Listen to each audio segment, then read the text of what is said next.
Good morning student, आइए start करते हैं IT ट्रेंड्स की 5th यूनिट। मैं एक बार आपको सिलेबस रिव्यू करा देता हूँ IT ट्रेंड्स का।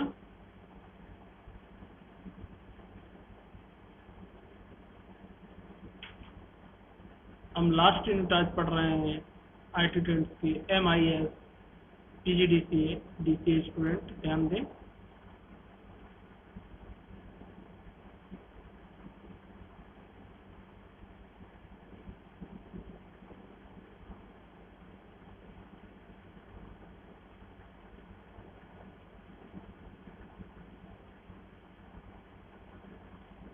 IT ट्रेंड्स हमने ये यूनिट कंप्लीट कर लिया था स्टूडेंट, जैसा कि आपको मालूम है ये भी कंप्लीट हो गई थी हमारी। ये यूनिट भी कंप्लीट, आर्टिफिशियल भी हमने पढ़ लिया, क्लाउडिंग कंप्यूटिंग भी पढ़ा, IoT भी पढ़ा, इंटरनेट ऑफ थिंग्स पढ़ाया था, बिग डेटा भी पढ़ाया था, MIS भी मैंने पढ़ाया था। आज कुछ इसके बचे हुए पार्ट आज बताने वाला हूँ।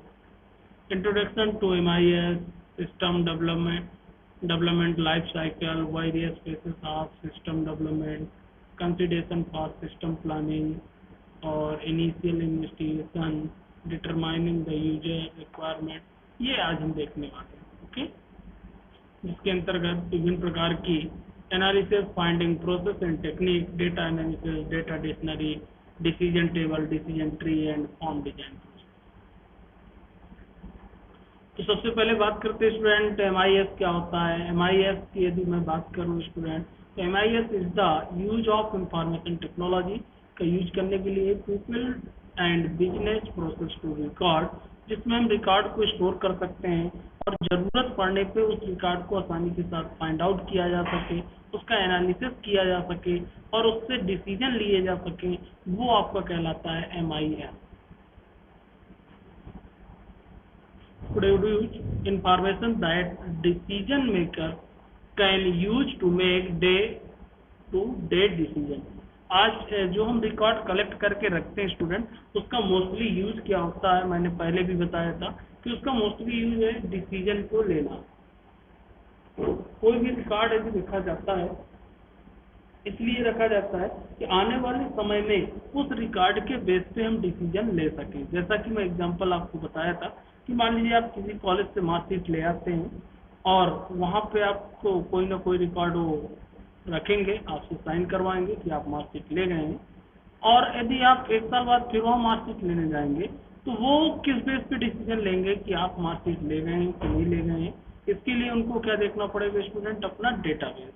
और MIS यानी कि वही रिकॉर्ड, यदि आप उस रिकॉर्ड में आपके साइन हैं तो इसका मतलब है कि आप अपनी मार्कशीट ले जा चुके हैं और फिर आपसे बोल दिया जाएगा कि आप मार्कशीट ले जा चुके हैं। तो इतना इम्पोर्टेंस होता है डिसीजन को लेना। ओके, तो वही बताया, डिसीजन मेकर है, can use to make day to day decision, दिन प्रतिदिन इसका डिसीजन लेने के लिए यूज किया जा रहा है। इसका फुल फॉर्म जो होता है मैनेजमेंट इंफॉर्मेशन सिस्टम, जिसका सबसे अच्छा एग्जांपल आपने पढ़ा है स्टूडेंट MS एक्सेस।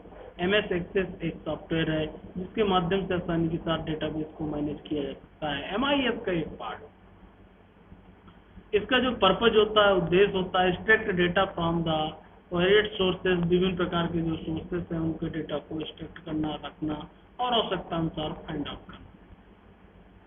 इसकी जरूरत decision maker, information, effective decision, okay, record keeping के लिए, रिकॉर्ड को सुरक्षित रखने के लिए। इसमें देखिए कंपोनेंट कौन कौन से होते हैं ये भी मैं आपको बता देता हूँ। ये नोट्स भी आपको सेंड कर दिया हूँ मैं और सेंड कर दूंगा स्टूडेंट, तो आप पढ़ लीजिएगा। इसमें मेजर कंपोनेंट जो MIS में यूज होते हैं, पीपल्स हुआ, ठीक है, यूज द इंफॉर्मेशन सिस्टम के अंतर्गत यूज होता है, और डेटा हुआ, data the data that the information system record, business procedure put in the place on how to record, store and analyze the data, hardware जो इसके लिए जरूरी है, प्रिंटर होते हैं, वर्क स्टेशन, नेटवर्किंग इक्विपमेंट, और सॉफ्टवेयर इसके लिए जैसा कि मैंने बताया MS एक्सेस एक सॉफ्टवेयर आपने पढ़ा था। स्प्रेडशीट यानी कि एक्सेल का यूज करके भी इसको मैनेज किया जा सकता है, फास्ट्रो में भी किया जा सकता है, RDMIS SQL का भी यूज किया जा सकता है। इसका यूज करके हम आसानी के साथ डेटाबेस को क्या कर सकते हैं स्टूडेंट, मैनेज कर सकते हैं। टाइप ऑफ इंफॉर्मेशन जो होती है देखिए किस तरीके की होती है, हमने देखा था। ऑपरेशनल मैनेजमेंट के लिए एक चीज होती है जो स्ट्रक्चर्ड होती है, ट्रांजिशन पोजीशन स्विचिंग के लिए, फिर ट्रैक्शनल मैनेजमेंट के लिए मैनेजमेंट इंफॉर्मेशन होती है, सेमी स्ट्रक्चर्ड जो सेमी स्ट्रक्चर्ड होगी, और strategic management unstructured decision structure के लिए यूज होती है।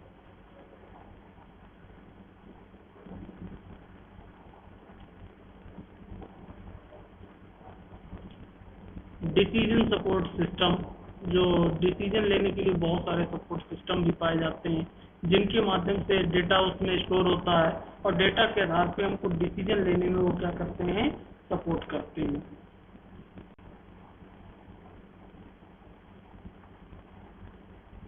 कंपोनेंट आपको बताया, देखिए प्रोसेस कैसे, ये आपका डेटा हुआ और आपका फिलिंग सिस्टम कैसे डेटा आप मैनेज करते हैं। मैनुअली भी रिकॉर्ड रखा जाता था डेटा का, और मैनुअली जो रिकॉर्ड होता था रजिस्टर पे होता था, स्टूडेंट या फाइल पे रखते थे, उसमें थोड़ा सा डिफरेंस होता था कि यदि डेटा में कोई भी मॉडिफिकेशन होता था तो वो आसानी के साथ मॉडिफाई नहीं हो पाता था, उसको एक्सेस करना कठिन होता था और उसको सुरक्षित रखना बहुत कठिन होता था। कुछ समय के बाद वो डेटा डैमेज हो सकता था, जो फाइल रजिस्टर होते थे वो डैमेज हो सकते थे, और कहीं ना कहीं हमको स्टोरेज की भी प्रॉब्लम आती थी। तो इस प्रकार से इसके कई एडवांटेज हैं यदि हम डेटा को डायरेक्ट यूज कर रहे हैं, मैनुअली मेंटेन ना करके कंप्यूटर में मेंटेन कर रहे हैं। Advantage and disadvantage of manual information system, क्या एडवांटेज और क्या डिसएडवांटेज थे। यदि एडवांटेज की बात करें, कॉस्ट इफेक्टिव यदि आप देखा जाए तो cheaper compare the computerised data because there no need to purchase expensive equipment such as server, work station, printer. Okay, और फ्लेक्सिबल यदि बात किया जाए तो इम्प्लीमेंट आसानी के साथ फ्लेक्सिबल होता है, आसानी के साथ हम उसको चेंज कर सकते हैं। Disadvantage, there are some disadvantage of the manual information. यदि हम मैनुअली डेटा को मेंटेन करते हैं तो क्या डिसएडवांटेज है, तो टाइम कंज्यूमिंग, टाइम बहुत ज़्यादा लगता है, जबकि कंप्यूटर में उतना टाइम नहीं लगता है। एक बार डेटा मेंटेन होने के बाद उसको हम कॉपी कर सकते हैं, आसानी के साथ रख सकते हैं। ओके, सिक्योरिटी से रिलेटेड और प्लस एरर एक्यूरेसी जो कंप्यूटर में होती है, बहुत सारे आपने देखा वैलिडेशन लगे होते हैं, डेटा एंट्री के समय ही वो डेटा वेरीफाई हो जाता है, चेक हो जाता है कि उसमें किसी भी प्रकार की प्रॉब्लम ना हो। यदि उसको हम मैनुअली मेंटेन करेंगे तो कहीं ना कहीं कई प्रकार की प्रॉब्लम्स जनरेट होती है। सिक्योरिटी भी अच्छी प्रोवाइड करता है हमको कि ये सारी डुप्लीकेसी को ख़त्म किया जा सकता है, इसमें डुप्लीकेट को हटाया जा सकता है। तो ये सारे बेनिफिट हमको मिलते हैं स्टूडेंट कंप्यूटराइज इंफॉर्मेशन सिस्टम में। क्या एडवांटेज होंगे, fast data processing, information retrieve, आसानी के साथ रिट्रीव किया जा सकता है कि कंप्यूटर में डेटा को आए। इम्प्रूव डेटा एक्यूरेसी, शुद्धता के साथ डेटा को इम्प्रूव किया जा सकता है, अपडेट किया जा सकता है। इम्प्रूव सिक्योरिटी बढ़ाई जा सकती है। Reduce the data duplicacy, duplicacy को कम किया जा सकता है। Improve the backup system, backup system हम ज़्यादा ले सकते हैं यदि कंप्यूटर में डेटा है आपका, कई प्रकार से उसको बैकअप हम मेंटेन कर सकते हैं। इजी एक्सेस टू इंफॉर्मेशन, आसानी के साथ इंफॉर्मेशन को एक्सेस किया जा सकता है। इसके डिसएडवांटेज क्या होंगे यदि कंप्यूटराइज की बात किया जाए, it is expensive set of the computer, थोड़ा सा एक्सपेंसिव होता है, खर्चीला होता है, ऐसे यूज किया जाता है। Heavy reliance on the technology use की जाती है। रिस्क ऑफ फ्रॉड लोगों से बचना जरूरी होता है, जो साइबर क्राइम वगैरह, डेटा हमारा कोई चोरी न कर ले, कहीं उसका दुरुपयोग न करे, ये प्रॉब्लम। तो ये मैनुअली और कंप्यूटराइज डेटा के बीच में डिफरेंस बताया मैंने। स्ट्रक्चर्स, अब देखिए स्ट्रक्चर जो एनालिसिस टूल्स होते हैं, स्ट्रक्चर डेटा जो होता है उसको एनालाइज करने के लिए बहुत सारे टूल्स यूज किए जाते हैं, जैसे डेटा फ्लो डायग्राम आप जानते हैं, DFD बोला जाता है, फ्लो डायग्राम। डेटा डिक्शनरी होता है, डिसीजन ट्री होता है, डिसीजन टेबल होता है। स्ट्रक्चर इंग्लिश में लिखा जा सकता है, सूडो कोड लिखे जा सकते हैं। जैसे एक एक एग्जाम्पल में समझा देता हूँ इस तरीके से। और इंफॉर्मेशन गैदरिंग टूल्स है ये। डेटा फ्लो डायग्राम यूज कर सकते हैं, डिसीजन ट्री यूज कर सकते हैं, डिसीजन टेबल यूज कर सकते हैं, स्ट्रक्चर क्वेरी यूज कर सकते हैं, सूडो कोड यूज कर सकते हैं, डेटा ऑर्गेनाइजेशन। डीएफडी क्या होता है, बबल चार्ट, चार्ट के रूप में इसको बनाया जाता है। जैसे सिंबल होते हैं, स्पेशल सिंबल का यूज करके हम कोई भी डीएफडी तैयार कर सकते हैं, फिजिकल एंड लॉजिकल डीएफडी। जैसे एक एग्जांपल ये डीएफडी से हमको पता चलता है किस प्रकार से हमको ये स्टूडेंट है बिल करेगा, पेमेंट करेगा, कहाँ से कहाँ प्रोसेस हो रही है, ये पूरी इंडिकेशन होता है। एरो की के माध्यम से डीएफडी से हम जानकारी ले सकते हैं।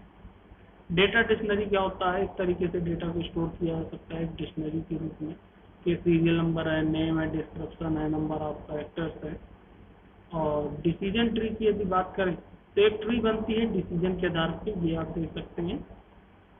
देखिए कंडीशन वन, कंडीशन यदि ये सही होती है तो दूसरी कंडीशन, फिर तीसरी, फिर एक्शन 3, इस प्रकार से यदि ये कंडीशन सही होती है तो ये एक्शन लेना है। एक कंडीशन यदि उसके वैल्यू को चेक किया जाए, कोई भी कंडीशन हम बना सकते हैं कि यदि ए की वैल्यू बी से बड़ी है तो ऐसा ए प्रिंट हो जाए, यदि ए की वैल्यू सी से बड़ी है तो ऐसा प्रिंट हो जाए। ऐसा सेलिंग में भी कि यदि वो 10,000 से अधिक की सेलिंग करता है तो कितने % डिस्काउंट हो जाए, यदि वो 5,000 से 10,000 के बीच में सेलिंग करता है तो कितने % डिस्काउंट उसको दिया जाए।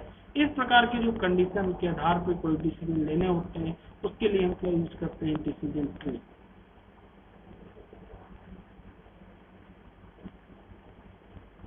ये देखिए एक एग्जांपल डिसीजन ट्री का यहाँ बताया। C1 है, एस गिवन द 5% डिस्काउंट, यदि नो है तो C2, और फिर इसके बाद नो डिस्काउंट मिलेगा, यदि C3 है तो नो डिस्काउंट, यदि इस कंडीशन को फॉलो करता है तो 5% डिस्काउंट इसको मिलेगा। एडवांस पेमेंट मोड है ना, परचेज द अमाउंट, यदि एडवांस में पेमेंट करता है तो क्या करना है, यदि वो 10,000 से अधिक परचेज कर रहा है तो क्या करता है। इस प्रकार से हम डिसीजन ट्री को बना सकते हैं स्टूडेंट। डिसीजन टेबल भी ऐसे बनाई जा सकती है, इसमें कंडीशन होता है, एक्शन होता है, एंट्री और एक्शन। देखिए एक मैं समझा देता हूँ डिसीजन टेबल भी आपको। एडवांस पेमेंट यदि मेक करता है एस रूल एस फॉलो होगा, यानी कि रूल इसके जो बना लिए गए हैं उस रूल को हमको क्या करना है, फॉलो करना है। यदि परचेज अमाउंट यदि ये क्या करता है 10,000 तो क्या करना है इसको, एस रूल टू S3 और नो। अब कहते हैं एक्शन गिव द डिस्काउंट। अब देखिए डिस्काउंट कहाँ पे मिलना है, यदि रूल पहला फॉलो है इसका, इसको हम डिस्काउंट देंगे, यानी कि एडवांस पेमेंट करता है तो इसको 5% का डिस्काउंट मिलेगा। और यदि ये क्या करता है स्टूडेंट, 10,000 से या 10,000 से अधिक का परचेज करता है तो भी इसको 5% डिस्काउंट मिलेगा। रेगुलर कस्टमर है हमारा तो भी इसको डिस्काउंट मिलेगा, अदरवाइज डिस्काउंट नहीं देना। तो ये एक्शन होता है, इस तरीके से कंडीशन से बनाते हैं और कंडीशन के आधार पर डिसीजन टेबल को यूज किया जाता है। तो इनका यूज कब किया जाता है, जब डेटा एनालाइजर होता है, डेटा का एनालाइज किया जाता है तो डिसीजन ट्री, डिसीजन टेबल बनाए जाते हैं और इनके बेस पे क्या लिए जाते हैं, डिसीजन लिए जाते हैं। गिव नो डिस्काउंट, यदि ये रूल्स फॉलो होते हैं तो कोई भी डिस्काउंट आपको नहीं देना। स्ट्रक्चर्ड इंग्लिश, इंग्लिश के स्ट्रक्चर के रूप में इसी को लिख देना। जैसे इफ कस्टमर पे एडवांस यदि करता है तो देन गिव द 5% डिस्काउंट, उसको 5% क्या मिल जाएगा स्टूडेंट, डिस्काउंट मिल जाएगा। आप जानते हैं थोड़ी बहुत प्रोग्रामिंग पे भी वर्क किए हैं, इसलिए स्ट्रक्चर डेटा को आसानी के साथ एनालाइज कर सकते हैं।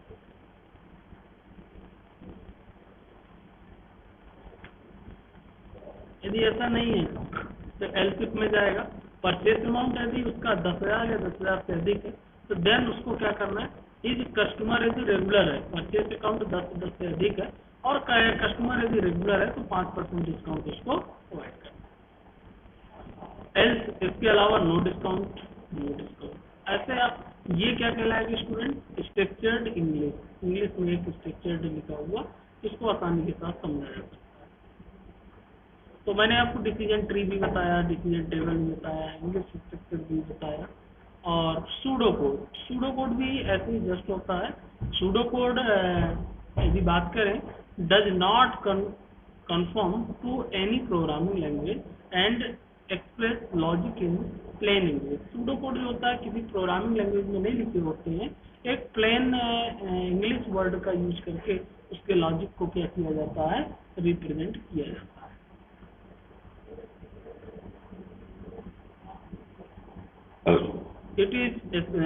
It may specify the physical programming logic without actual coding during and after the physical decision. Physical decision लेने के लिए यूज करते हैं, किसी पर्टिकुलर प्रोग्रामिंग लैंग्वेज में कोड नहीं लिखे होते हैं। It is use to the conjunction structure program replace guideline by the pseudo code को लिखने के लिए क्या क्या हम यूज करते हैं, वो कुछ गाइडलाइंस होती हैं, उनको हम फॉलो कर सकते हैं। DFD एट अ हाई और low level analysis for in the good system, DFD भी मैंने आपको बताया। यूज द डेटा डिक्शनरी भी बताया। स्ट्रक्चर्ड लैंग्वेज भी हमने यूज किया, डिसीजन टेबल भी यूज किया और डिसीजन ट्री भी यूज किया। ओके, इस तरीके से MIS के अंतर्गत जो भी कंपोनेंट हैं वो मैंने बताया। साथ में आपको स्टूडेंट नोट्स भी प्रोवाइड कर दूंगा, आप पढ़ लेना। जहाँ समझ में ना आया आप बताइएगा। आपका सिलेबस कंप्लीट हुआ, और यदि कोई भी पार्ट समझ में नहीं आता है तो आप मुझे बता सकते हैं, कर सकते हैं, मैं आपको समझा दूँगा। ओके, आज की क्लास में क्लोज करता हूँ। Thank you.